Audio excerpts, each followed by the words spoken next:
Wood chop. This exercise gets its name because it simulates the chopping of wood.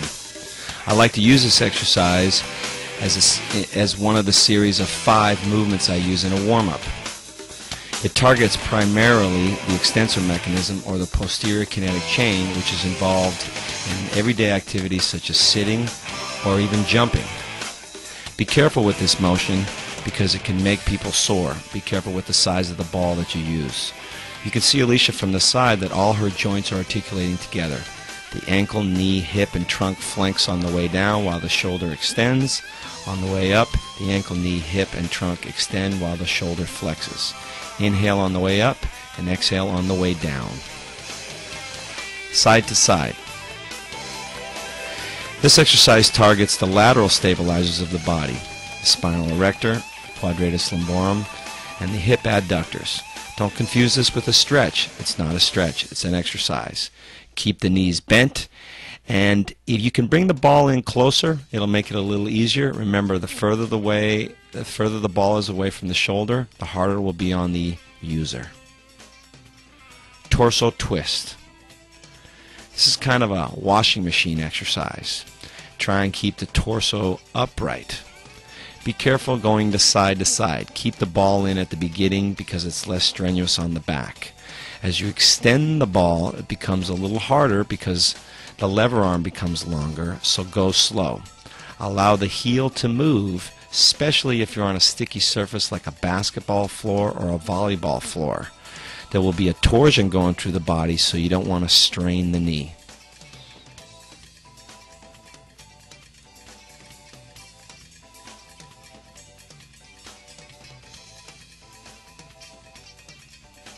"45-degree wood chop." I like to use this exercise as a warm-up as well because most clients work in a seated position, so they end up very kyphotic or hunchbacked.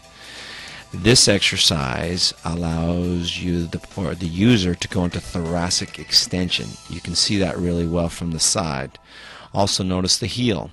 So the whole body is moving. Keep in mind, if you have a tall client, that ball will be traveling a very long distance. Torso circles. This is a multiplanar exercise, a great exercise for a warm-up. It allows the user to use all the joints of the body. Go slow at first. Be careful that when the client gets tired that they don't just bend from the waist. It's almost like they have to lunge at the beginning. Don't forget to work both sides. You'll notice as she goes out to the left here, her left knee bends. This is very important. Don't just bend from the torso. Good mornings. You can put the ball behind the neck, or you don't even have to use a ball. Be careful that the person doesn't yank on the ball. Now we're working, again, the extensor mechanism. This helps with hamstring flexibility, lower back, and gluteals. From the side, you'll see Alicia doesn't go so far that she rounds out her back. She keeps her back fairly straight. And the pelvis rocks forward and backward. Inhale on the way up, exhale on the way down. Overhead toss, concentric only.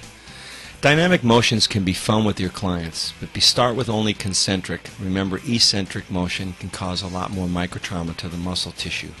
So start with concentric motions only at first with your clients. Underhand toss, concentric only. Again, works the extensor mechanism.